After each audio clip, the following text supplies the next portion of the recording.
Libra, hello there, my beautiful friends. We're going to do your general tarot reading for early May 2022. Thank you so much for joining me today. You know I appreciate each and every single one of you. So we're going to get right down to business as always and start this reading off nice with an oracle card just to breeze in and take a little temperature of the energy for the lovely Libras out there. My guide, spirit team, talk to me. What do we got for my friends in early May? And yeah, we're just going to look at this first card super quick, then we'll get into the full tarot reading itself. And at the very end, I'll pull you a bonus card with the Shadowland Tarot, just to see what might be in the shadows or what shadow work you might want to lean into, which is always very interesting. But let's get this going. What do we got for Libra here, please? My guides, talk to me. Get this little footnote out of the way. Okay, we have the Fool card showing up here front and center. I would say this is a good thing, specifically for any sort of new endeavor or new cycle. Now, before we dive into that, if you're new here, Libra, I'll be speaking about the May subscriber surprise towards the end, so you might want to check that out. Also, if you're active on Twitter, my handle's at kyleofcups. Please feel free to shoot me a tweet sometime. But into the reading we go. This is, obviously the Oracle deck is not a tarot deck, but this Oracle card literally has a Fool on it, and it has Fool cards sprinkled along the bottom.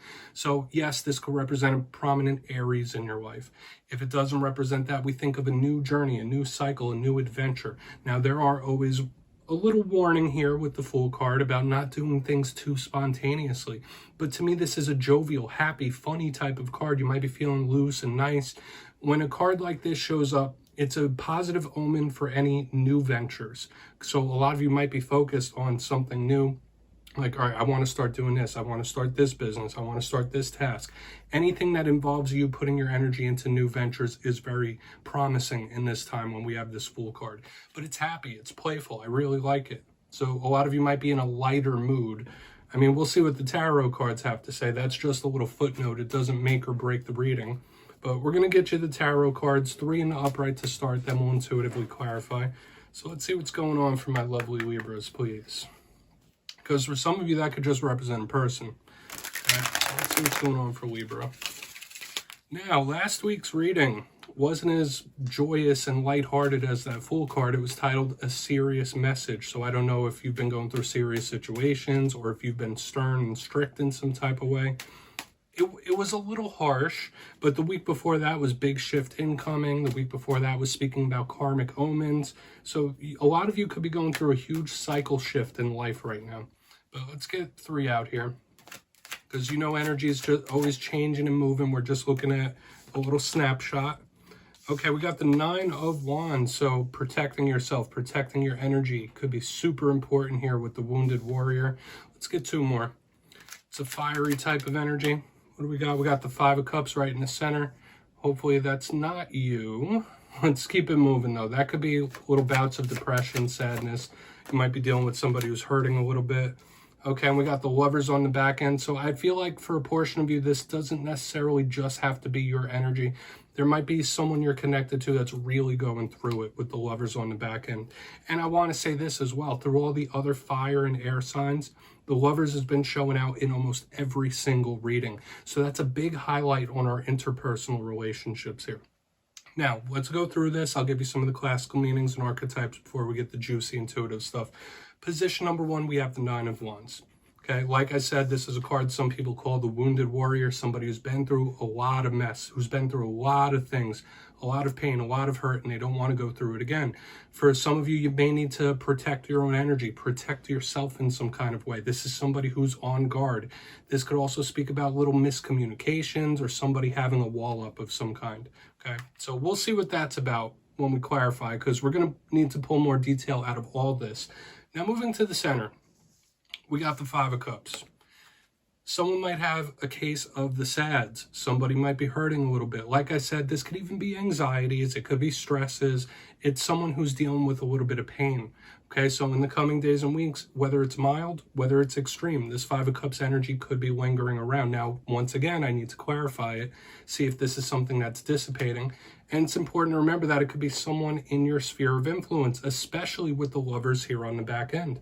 Now, what do we think of with this card? Yes, this could represent a Gemini.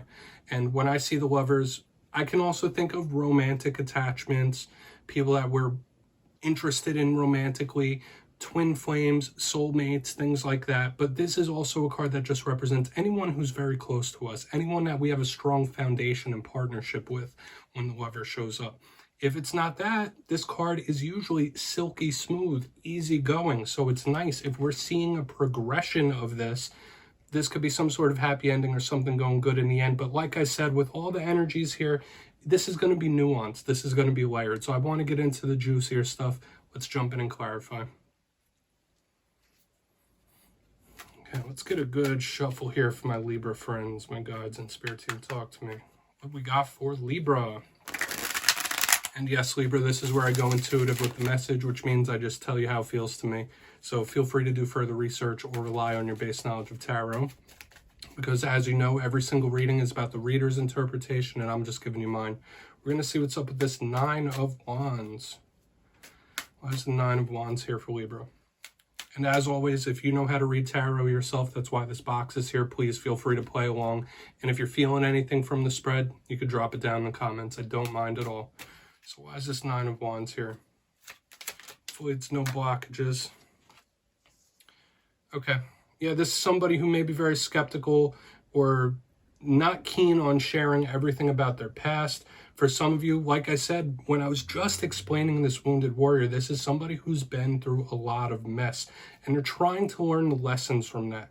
Whether it's been with romantic partnerships, whether it's been situations where you made the wrong choice, made the wrong decision, you were too lax. This is somebody that is trying to learn those lessons. So I do feel like there's a lesson involved in the front end here. But you might just be dealing with somebody that puts a wall up because they've had some damage, all right? Because that's what this is screaming to me with the Nine of Wands and the Six of Cups. The Six of Cups is a card of history. Once again, another card of soulmates. Once again, another card of someone you may have a very long history with. But it's a card of memories to me. And with this Nine of Wands, this is somebody who has been through some sort of trauma and they're putting a wall up for some reason. So if you've been having issues with somebody in particular, they may not either know or they may not be sharing the true root cause of it when we have this. Okay, this is a very protective type of energy too. So maybe some of you are protective in this time. Okay, if those other messages weren't hitting for you, maybe you're just protective about all the things that you've gained, all the progress that you've made. You don't want to let that progress slip away. We're going to go in on the Five of Cups. Feeling a lot of things right up front here. So why is this Five of Cups here for Libra? Please. And yes, it's always important to know that this could represent people you're connected to. And with the Two of Cups underneath this Five of Cups, it could only be two things to me, because we have the Lovers, we have the Two of Cups, we have the Six of Cups. These are heavy, heavy soulmate attachments, all right? So there could absolutely be someone, if not you, that's in Five of Cups, sad, upset, hurting mode over a romantic situation. Or this is someone you're very close to that's just really, really going through it. That's just what this is telling me with all the cards of others here. Now, some weeks we have readings where the focus is on you as the Libra. But with this, the focus is on the other here for some reason. So I don't know if you're possibly trying to help somebody heal. Maybe you're trying to be a shoulder for somebody to lean on. Maybe you're trying to assist someone else in getting better. That's kind of how this is feeling. But with this center, this Five of Cups and Two of Cups, heavy emotion, like half of these cards are cups as well. Like, yeah, somebody's hurting here. Hurting pretty hard, all right? We're going to go in on the Lovers. And if it's not over romantic things, it's just someone you're very close to. Because for some of you, like, yeah, maybe there's been a romantic situation recently that's got you in these feelings, okay? Nothing wrong with that. We're all human. So let's go in on the Lovers here. Then we'll do a quick little recap. Like I said, the big focus on this spread, more than half the cards are focused on other individuals. So let's see why the Lovers are here. Yeah, another card of others. We got the Three of Cups. Now, this is a positive card, and I like how this ends on the back. Three of Cups is very merry. It's very happy. A lot of you might need a little time away. You might need a little bit of me time with another person. Like, if you're really trying to help somebody out or help somebody feel better, like, you might need a getaway of some kind. That's just how this is feeling. Because the Three of Cups, it can be a little indulgent, right? It could be wanting to indulge in any sort of pleasure of the flesh. So we do kind of have that libido thing going on in the back here. So there might be situations involving your libido. But when I see the Lovers with the Three of Cups, I know there's some readers out here that would be like, third-party situation, third-party situation. I don't go that route because these are two very positive cards to me. Like, this feels like everything will be okay. If you are trying to help somebody, it's more about experiences, going out and enjoying each other, enjoying being outside, enjoying doing whatever, okay? Trying to cheer somebody up is an underlying thing here. So a lot of you might be called to assist somebody or try to cheer somebody up. Somebody might be getting a piece of your empathy in the coming days and weeks. All right. Now, for some of you, that might not be the case. You might be like, okay, yeah, they're hurting. Okay, fine. That's none of my business. But with the Three of Cups and the Lovers, yeah, interesting stuff here. Let's go through and do a recap. And of course, you can interpret these however you want as well. I'm just telling you how they feel. But if you kindly look in the box, position number 1, we have the Nine of Wands, the Six of Cups in the upright. All right, this is either somebody putting walls up because of things they've already gone through, traumas, pains, and situations. It might be very hard to penetrate somebody's walls here, but this is a big card to me of someone with hurtful memories, someone with a hurtful past.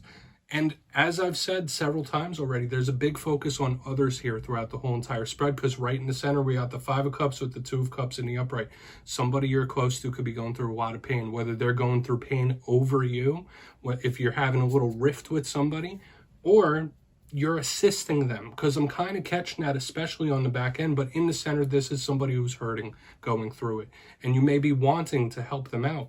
In the back end, we got the Lovers with the Three of Cups. Sure, we could always go with the third-party situation thing, something to watch out for. But to me, it can be a little indulgent. I was getting little undertones of your libido for some reason, so keep that in mind. You might be a little wound up more than usual.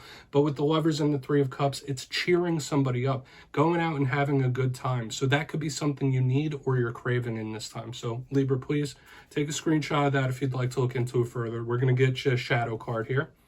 I'm just going to shuffle it up one time for the lovely Libras. Guides. Let's see what's going on for my friends. Now, we're using the Shadowland Tarot deck, which I always like to do for the shadow section. And it's an interesting deck. I say it every week. I love the art style. So even if we get a positive card, we're going to look at the inverse meaning, because that's what we want to do with shadow stuff. Whether it's something that's lingering there. Let's see what we got. Okay, we got the Two of Pentacles. Could this be indecisiveness? Okay, could you be wanting to help someone and don't know how? For some of you, that could absolutely be it. With the Two of Pentacles, usually a very balanced Libra-like energy. But remember what we're speaking about, the inverse side of this Two of Pentacles. Things could be askew. Things could be off balance in this time. And that is something that, for most Libras I know, would really dig at them. Okay, so make sure you're not giving too much. Make sure you're not doing too much. Yes, it's good to help others, but you need to watch out for yourself. In the shadows, this is saying, like, yes, you can care about others, but make sure you're caring about yourself as well. Watch out for any sticky money situations in this time as well. A lot of you might be in the mode where it's spend, spend, spend, or you feel like you're always spending. You might be tempted to go on some sort of shopping spree. Watch your finances in this time, because that's kind of what's showing up in the shadows, aside from giving too much of your energy out to others. And yeah, Libra, that's what I have for you this week, my friends. Don't click away just yet, though. I'm going to give you the details of the May subscriber surprise. If you got your name in for the April subscriber surprise, the winners will be announced in my community tab Monday, May 2nd. But for the May subscriber surprise, I'm giving away 2 copies of the beautiful Tarot Illuminati. You'll get the full kit if you're a lucky winner. So if you'd like to get your name in for this, it's 2 simple things. As always, my friends, first, you must be subscribed, which I'm sure you already are. And second, let me know down in the comments what other type of reading you would like to see from me, because I'll continue to do the weeklies, but I really want to mix it up and give you guys what you want. And yeah, after that, you'll be entered to win. And at the end of May, I'll put the winners in my community tab, my friends. Much love to you, and I'll see you next time.